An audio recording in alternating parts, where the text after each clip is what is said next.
Confirmado, Edmar será titular contra a equipe do Operário. Vamos falar também sobre os desfalques do Jorginho, a lista de relacionados e, mais uma vez, Palácios fora da lista de relacionados do Vasco da Gama. Então isso e muito mais a partir de agora no nosso Comenta Léo Vascaíno, como a gente prometeu na nossa live pré-jogo, assim que saíssem relacionados a gente ia trazer aqui para vocês. Então, sobe a vinheta!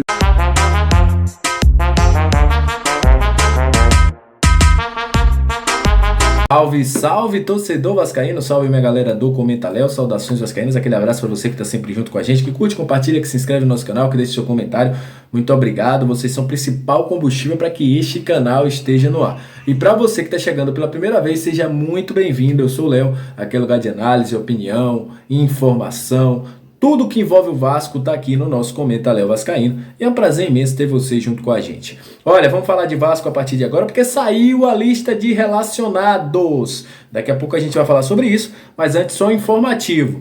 O Vasco anuncia que a venda de ingressos para o jogo Novo Horizontino e Vasco, no próximo sábado, às 18h30, em São Januário, começará as vendas nessa segunda-feira, a partir das 10 horas da manhã. Naquele todo processo que vocês já conhecem, de ir no site do sócio do Gigante, você vai pelo rating lá e vai todo mundo comprando até o momento aí que der, se não encerrar, né? Não sei como é que vai ser. É uma expectativa muito grande para a venda de ingressos desses jogos, né? Depois de, pela primeira vez, o Vasco ter sido vaiado dentro de campo, a torcida está muito contrariada. Vamos ver como é que vai ser a venda de ingressos. Será que a torcida vai permanecer lotando? Será que a gente não vai ter uma procura tão grande? Vamos esperar acabar o jogo contra a equipe do Operário para definir.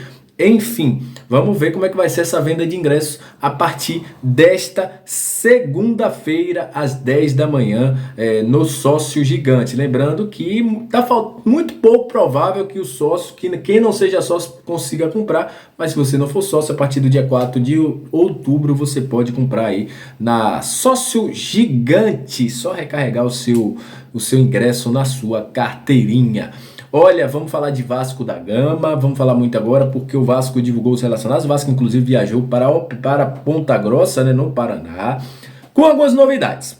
Vou botar aí na tua tela a lista de relacionados. Muita gente esperava a volta do Palácios. Palácios não voltou. Tá treinando, não tem problema físico, mas aparentemente, por opção técnica do Jorginho, Palácios fora mais uma vez. É uma decepção, né? Infelizmente. Para quem viu o Palácios jogar no União Espanhola, eu sempre falo isso aqui, o Palácios que veio para o Brasil é uma decepção, né? É uma decepção o Palácios que veio jogar no Brasil. Infelizmente. Mas enfim. Vamos falar aí sobre o resto da escalação, da relação que o Vasco levou para Ponta Grossa. Porque muita gente vai observar que tem uma falta aí, né? O PV, o Paulo Vitor, ele não foi relacionado para o jogo. Isso prova aquilo que a gente tinha dito na nossa live resenha, e quem acompanha nas outras redes sociais, que o Edmar estava cotado para ser titular. Só que confirma aí que o Edmar deve ser titular contra a equipe do Operário, porém por um problema físico do Paulo Vitor. Paulo Vitor sentiu dores no tornozelo, está entregue ao DESP, onde fará tratamentos, e com isso ele não viajou para Ponta Grossa, no Paraná. Com isso, Edmar confirmado como titular do Vasco na lateral esquerda, porque Paulo Vitor não vai jogar.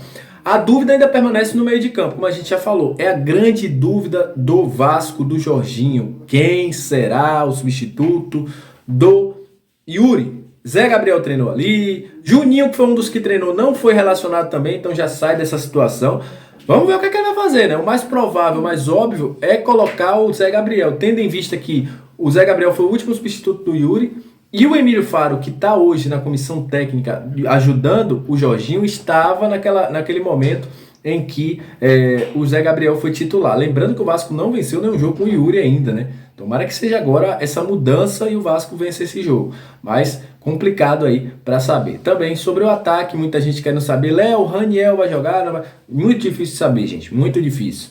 Algumas informações bem desencontradas, muita coisa disse-me-disse. Para não trazer coisas erradas aqui para vocês, para não criar falsas expectativas, eu prefiro não falar. Eu sei que o Figueiredo treinou por ali, junto com outros jogadores. Sei também que o próprio Fábio Gomes voltou à lista dos relacionados. Por quê? Porque o Eric foi jogar como centroavante no último jogo e não é a dele, né? Teve que jogar como centroavante no último jogo, não é a dele. Então o Vasco volta a ter um centroavante, né, dentro dos relacionados. O Vasco também levou 3 goleiros para o Paraná. É um jogo importante, uma vitória mantém o Vasco no G4, independente do resultado do Ituano, independente do resultado do Londrina, independente do resultado do Sport. Qualquer resultado que não seja uma vitória, já traz uma preocupação ao Vasco, porque se o Ituano ganhar, passa no número de vitórias e acaba aí ultrapassando o Vasco da Gama. Então, meus amigos, o número de gols, saldo de gols, na verdade. Então é um jogo importante. Um jogo em que o Vasco precisa fazer o seu domínio, precisa ganhar e precisa ir lá atrás de uma desconfiança. Sei que muita gente vai dizer, o Vasco não vence isso e aquilo, aqui a gente está aqui para informar, e o que tem que buscar é isso mesmo, tem que buscar a vitória. Se vai conseguir ou não, se vai mudar a postura ou não, só na terça-feira para a gente saber. Lembrando que nesta segunda-feira temos live resenha, ou temos live pré-jogo, onde a gente vai falar muito aí sobre provável escalação, vamos debater a escalação do Vasco, os jogadores que foram para o Paraná e também toda a situação envolvendo o Vasco da Gama. Há uma expectativa que nesta segunda-feira o Vasco treine solos paranaenses e não está confirmado ainda se na capital, não tive essa confirmação ainda, eu sei lá em Ponta Grossa, né? Muito difícil ali o acesso para Ponta Grossa, mas enfim, a gente vai informar vocês aí durante o dia sobre essa situação envolvendo aí os treinamentos do Vasco, os deslocamentos, aonde o Vasco vai estar em Ponta Grossa antes de enfrentar a equipe do Operário. Então é isso, agradecer, né, a vocês, lembrando também que a situação ainda permanece da CBF dos ingressos pagos, então é muito provável você que comprou, guarda o canhoto dos ingressos aí, não sei o que vai se resolver. Estamos a 2 dias dos jogos, né? Muito difícil achar que vai se resolver alguma coisa envolvendo CBF e Operário, então a mesma situação que aconteceu com o CSA é muito provável que aconteça de guardar os canhotos dos ingressos para a equipe, para o jogo contra a equipe do Operário. Muita gente falou aqui nos comentários, Léo,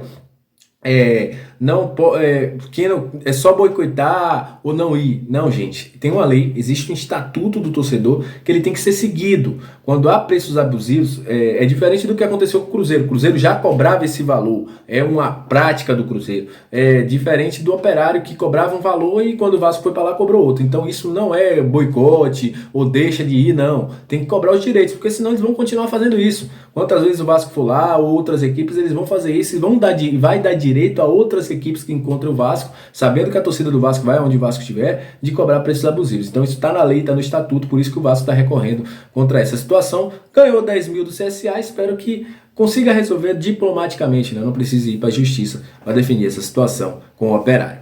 Então é isso, agradeço a você que chegou até esse momento do vídeo, aquele abraço, saudações vascaínas e até a próxima, valeu!